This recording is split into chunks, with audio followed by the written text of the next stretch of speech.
Hi everybody, it's Tatiana and today I'm doing my June wrap up.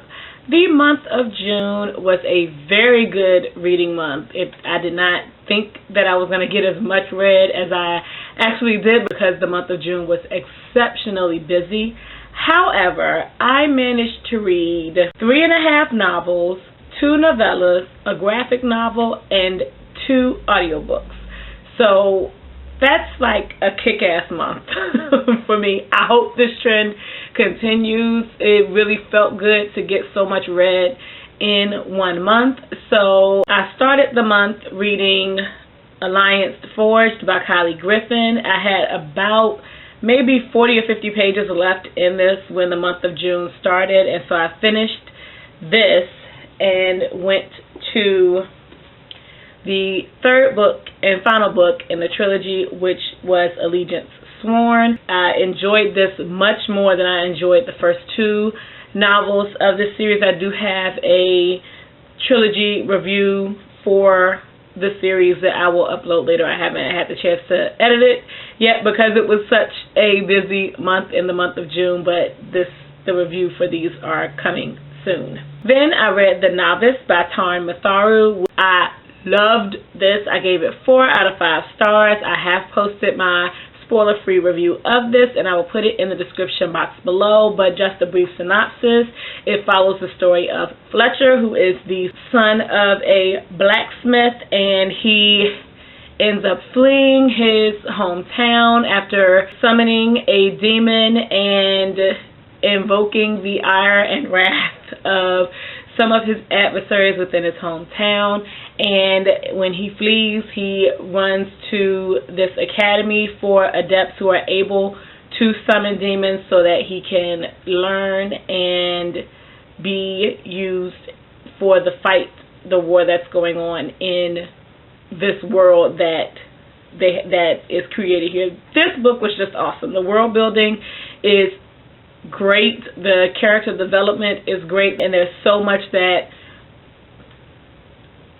goes into it as far as the twists and turns are concerned. Every time you think something is about to be resolved or someone is about to be punished or gain glory because of something that they have done, either good or bad, there's a little twist that takes place, and it just takes you on a different track than what you're expecting to happen. And I am really looking forward to what this series will become. It's just great. But if you want more information, check out my review below. Also, Taran Matharu is very active on Twitter, and he has gained more of my respect because he shares a lot of the reviews that he finds for people who have read this, and this is his debut novel, and not every review is a gushing review, but he shares them anyway, and that just gained him like 50 more cool points in my book. So yes, awesome. Then I read The Devil is a Lie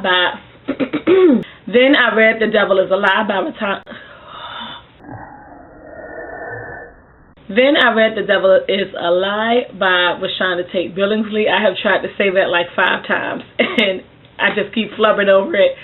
I thoroughly enjoyed this novel. This was the second Rashonda Tate Billingsley novel that I have read, but it's been a long time since I've read a novel by her, and so I kind of got out of the loop of or feel for her writing style, and I forgot how relatable she makes her characters. And a lot of the characters that you run into that are familiar characters for the main character in the story, you think about them or you're reading about them and you're like, I have someone like that in my family. But the novel, I really enjoyed the novel. I read it in 2 days, which has not happened in a long time. So yes, I also have a review of this that I haven't uploaded it yet, so keep a lookout for this as well. Then I read The Gift of Fire and On the Head of a Pin by Walter Mosley. I read The Gift of Fire first, and this was not a good choice for my first read by Walter Mosley. I did not enjoy it. It read well, and I didn't like it. The characters, none of the characters were relatable.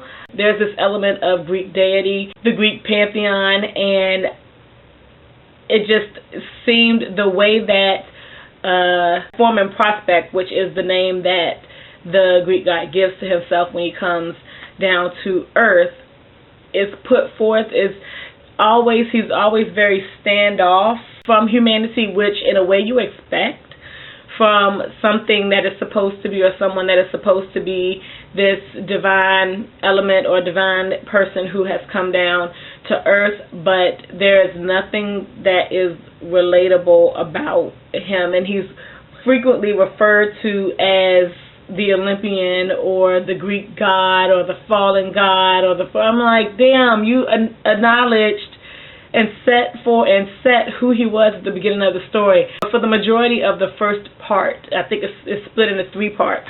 The majority of the first part of the novel, he's continuously referred to as this deity, and as the story goes on and him bringing this gift of fire to share with humanity to try and save humanity, just the way that it takes place and the people that come forth in it, it didn't do anything to move me. So yeah, I didn't like it. I don't think that this was a good choice for my first Walter Mosley read. Side note, this book is at Dollar Tree if you want to check it out. Maybe you will think differently than I did, so knock yourself out. On the Head of a Pin, I enjoyed a little bit better. The story, again, is a weird story, and I like weird stories, but I did not like it enough. I didn't like it enough. The story for On the Head of a Pin, and make sure I'm not giving out anything. It follows the story of Joshua, who seems to be the only black person working at this technology firm. I don't remember if the second one of the secondary characters named Anna is black or not, but then there's another guy named Cosmo who I think is Latino. But it's this new version or age of CGI that they're working on, where it's not really computer generated, but the images are put onto this screen or filtered through this screen, and it's what looks like real live images that are put forth and used in the current productions that they're trying to do. And while they are working on this, something happens, and what they have begun to call the sale becomes real in its own way, and gives images to the people who are looking at it, and for each person it's different, and it takes Joshua on another journey than what he was expecting with the things that brought him up to where he is, where he's working at this firm. I liked it much better than I liked on The Gift of Fire, but I didn't like it enough. After reading these 2 novels or novellas, it would not make me want to read more Walter Mosley. So I don't know what I'm going to do, because I was really excited about reading these and thought that this would be a great way to introduce me to the author. But after reading these, and these were weird stories, so they should have been right up my alley, but after reading these, I really don't think I want to read any more of Mr. Mosley. I don't know what I'm going to do in regards to that, though. For my audiobooks, the first that I read was Ruby Red, which is the first in the, I guess, Jewel trilogy by Kirsten Gier. I don't know what it's actually called. It may be the Precious Stone trilogy, because the other 2 are Sapphire Blue and Emerald Green. So I think it's Precious Stone trilogy. Anyway, it follows the story of Gwyneth, and the expectation is that Gwyneth's cousin Charlotte will be gifted with this ability to time travel and go back in time and complete this circle that has been created of all of these time travelers, a society of time travelers. And so Charlotte has been groomed for this and prepped for this since the day she was born. And whoops, it's Gwyneth who has the ability to time travel. And so this is her journey. I don't know if it's the start of her journey because it's the first book in the trilogy, so I don't know if or how she appears in the other two books. But this is her journey as she is learning what is required of her and how to deal with the pressures of this position that she now has as a youth and not being trained in how to do it. It was okay. I enjoyed the reader. If I'm going to continue with it, I would rather continue with it as an audiobook as opposed to reading it in print. If I were reading it in print, I don't think I would want to continue with it at all.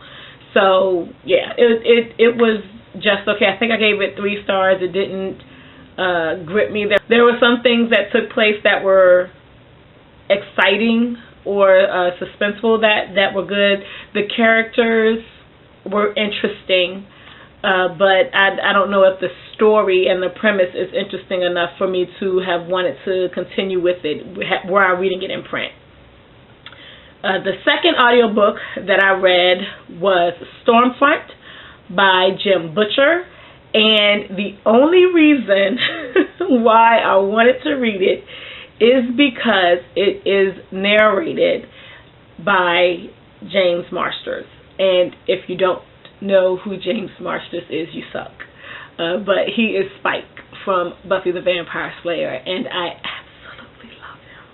And so that's really the only reason why I wanted to listen to it as an audiobook as opposed to reading it. Having said that, I didn't like the story.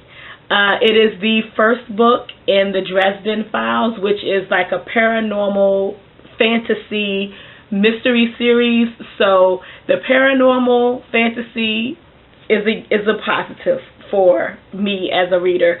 The mystery is a negative. I'm not a big fan of mystery novels, and I was hoping for this that I would appreciate it or like it more because it was paranormal fantasy, and I was, just expecting to really, really enjoy it, and I didn't.